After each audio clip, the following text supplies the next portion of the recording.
Muy buenas, gente. Hoy os traigo al canal un icono de Reino Unido, el Morris Minor, un coche de lo más exitoso, con montones de curiosidades y con más de 70 años. Así que en este vídeo os voy a enseñar cómo es este coche en detalle y aparte de ello también os voy a hablar de la marca Morris, una marca que básicamente pasó de la noche a la mañana de reparar bicicletas a ser la marca más exitosa de Gran Bretaña y que a día de hoy desgraciadamente no existe. Así que si quieres saber sobre esta marca y este coche, quédate en el vídeo.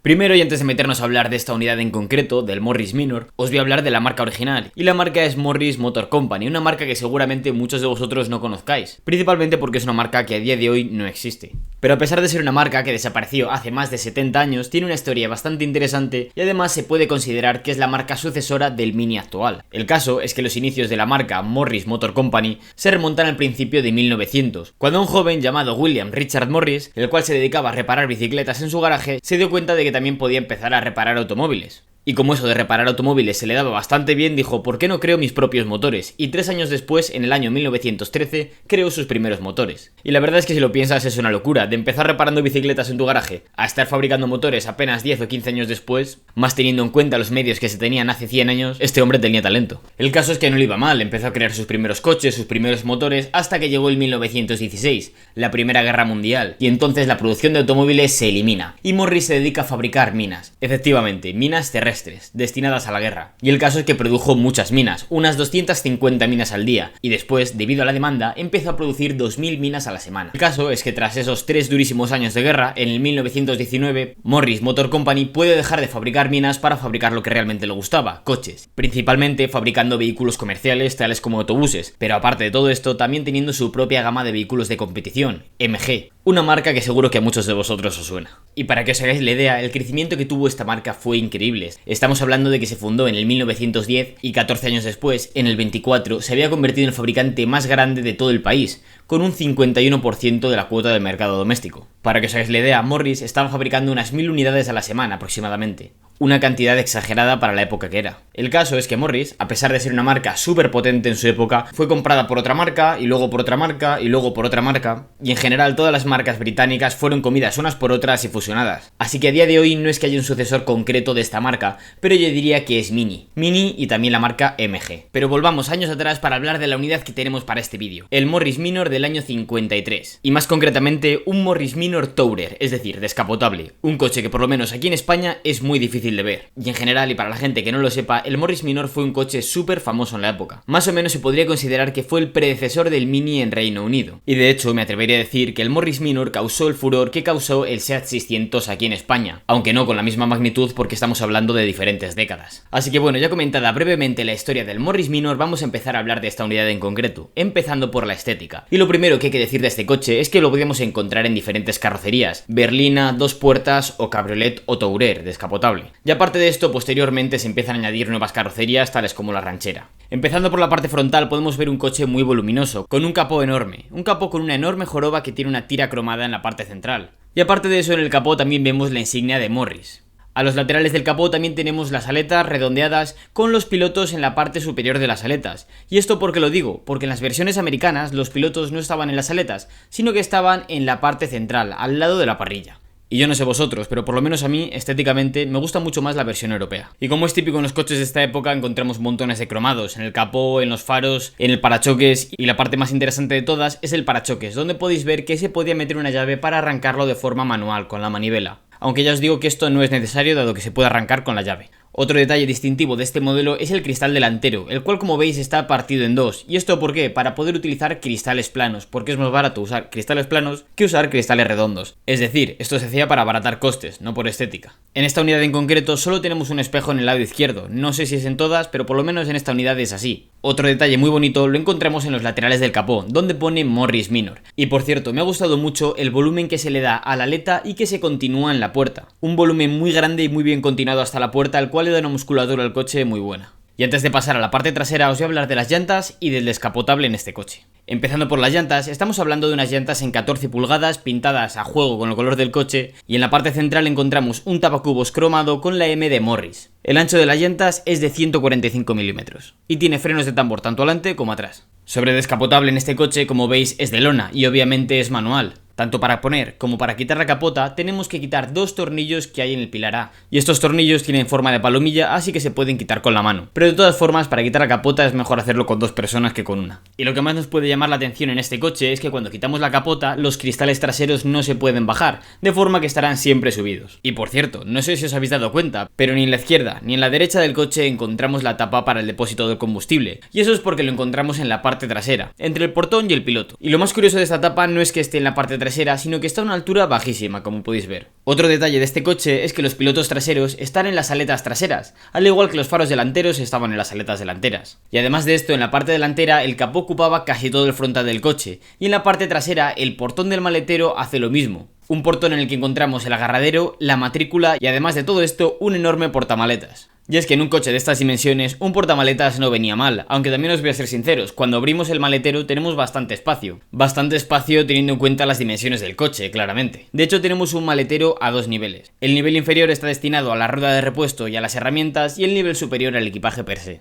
Y ya comentada a grosso modo la estética del coche, antes de enseñaros el interior os voy a enseñar qué encontramos debajo del capó, porque este coche tiene bastantes curiosidades. Este coche tiene bastantes curiosidades, entre ellas y la más llamativa seguramente sea el tema de que el positivo es la toma de tierra, es decir, nosotros normalmente tenemos el negativo a toma de tierra, pero en este caso, como veis, el positivo va a la tierra. Así que si queremos instalar una radio o cualquier otra cosa tenemos que tener bastante cuidado. Afortunadamente tenemos las pegatinas que nos avisan tanto aquí como aquí de que el positivo es la toma de tierra.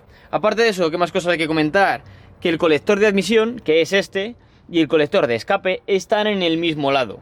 Y además de ello veis que tenemos un carburador invertido. También el tema de los amortiguadores, los cuales como veis es una caja de aceite, y yo en mi caso ya he visto algún que otro coche clásico y no había visto ninguno con este sistema. Y aparte de todo esto, en el capó en sí tenemos una curiosidad, y es que tenemos una lucecita, así si tenemos una avería en mitad de la noche podremos ver algo. Y ya dejando aparte las curiosidades, cuando abrimos el vano motor, ¿qué motor tenemos en este coche? Pues tenemos un motor de 918 centímetros cúbicos que da una potencia de 27,5 caballos a 4.400 revoluciones. No es el motor más prestacional del mundo, pero teniendo en cuenta de que este coche estará pesando poquito más de 850 kilos ya en orden de marcha, es un motor suficiente para moverse sin problema. Y ya comentado el motor, vamos a entrar dentro del coche, y es que el interior de este coche es precioso. Ya en el momento en el que abrimos las puertas encontramos un panelado súper simple y sencillo hasta el punto de que no tenemos un agarradero fijo, sino que tenemos una cuerda conjunto con el resto del tapizado a modo de agarradero. Obviamente tenemos un elevalunas manual, y lo más interesante aquí también es el tema de abrir la puerta, porque la maneta para abrir la puerta no es de tirar, sino de girar. Y de hecho la cerradura de este coche es la misma cerradura que podrías encontrar en la puerta de tu casa. Y cuando nos metemos dentro del coche vemos que todo sigue siendo súper simple. Los asientos con un tapizado muy sencillo y muy bonito, cinturones solo disponibles para la parte delantera y sin ningún tipo de reposacabezas, al fin y al cabo lo normal para cualquier coche de esta época.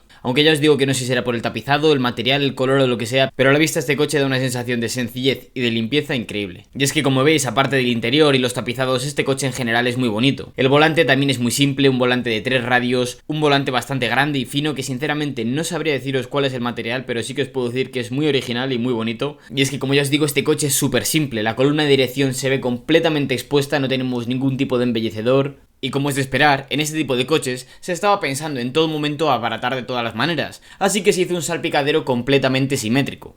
¿Y esto dónde lo vemos? Pues básicamente en todos los sitios, literalmente en los dos botones que encontramos en la parte superior del salpicadero, también en el velocímetro y en el logo de Morris que está en el otro lado, y que sinceramente creo que este logo de Morris no lo han puesto aquí por decoración, sino que lo pusieron para abaratar, dado que casualmente tiene el mismo diámetro que el velocímetro del otro lado. Y por si no fuera poco, en este lateral tenemos el interruptor de los intermitentes y en el otro lado tenemos el hueco vacío para poner los intermitentes. Y esto, viniendo de un coche británico, es bastante normal, teniendo en cuenta que prácticamente ellos y los japoneses conducen en el lado derecho, pero el resto del mundo conduce en el lado izquierdo, así que tenían que hacer coches amoldándose a todos los mercados. El coche, como veis, es muy sencillo, tenemos el velocímetro, el medidor de la temperatura del aceite y el indicador de la gasolina que hay en el coche. En la parte central tenemos algunos botones y encima tenemos un cenicero de lo más ingenioso. Y en el lado derecho, sorprendentemente, aparte de tener el logo de Morris, tenemos una pequeña guantera.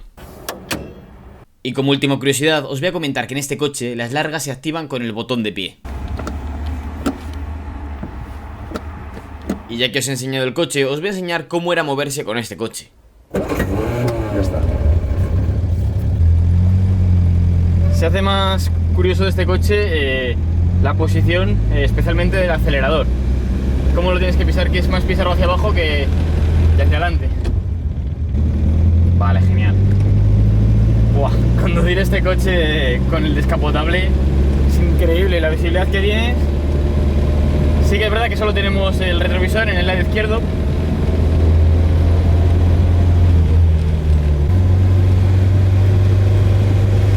Ahora cambia de tercera.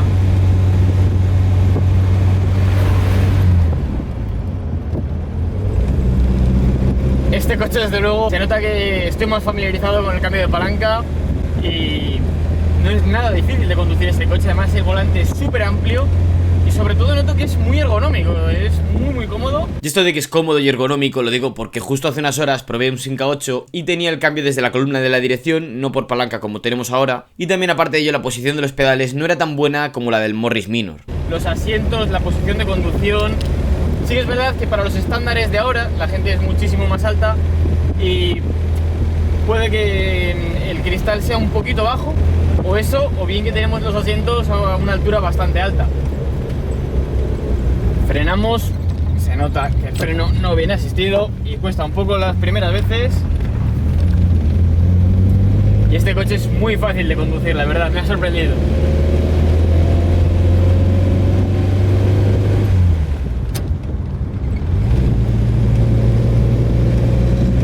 Dinámicamente el coche va bastante bien para ser un coche tan antiguo.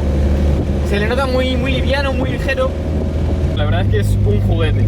Y ya os digo que el hecho de que este coche fuese un éxito no es de sorprender. Es un coche que no es muy rápido, con un motor pequeño y que te hace unos consumos bastante bajos para un coche de la época. Sobre todo es un coche muy fácil de llevar y a pesar de que no tenía mucha potencia se movía genial. Y era un coche polivalente que te valía para ir a hacer la compra, para viajar, que siendo barato, era compacto, se aprovechaba el espacio, te valía para hacer la compra, para viajar y te valía para todo. Y que además, debido a su sencillez, lo podía llevar cualquier tipo de persona. Y ahora bien, si quieres un coche de estos, ¿por cuánto lo puedes comprar? Pues la verdad es que se anuncian por todo tipo de precios, pero yo calcularía que entre unos 4.000 y 12.000 euros. Es un intervalo muy amplio, pero también os digo que depende del estado en el que lo queráis, y también el precio va a depender de factores tales como si lo quieres en 4 puertas o en descapotable. Sinceramente, a mí el Morris Minor como coche clásico me ha parecido un coche bastante cuco, un coche pequeño y recogido. Y lo único que sí que te diría es que si eres una persona muy alta, no te compres este coche si piensas utilizarle todos los fines de semana. Y por cierto, si es la primera vez que ves uno de mis vídeos, suscríbete al canal. Tengo muchísimos más vídeos relacionados con el mundo del motor, enseñando coches y más que se van a venir. Así que nada, sígueme en Instagram, activa las notificaciones y no te pierdas los futuros vídeos. Y otra cosa más, mientras te dejo estos vídeos en pantalla por si quieres ver algún otro, ¿tienes un coche interesante y te apetecería hacerle un vídeo? Escríbeme al correo que aparece en pantalla. En la descripción de este vídeo encontrarás más detalles sobre qué poner en el correo.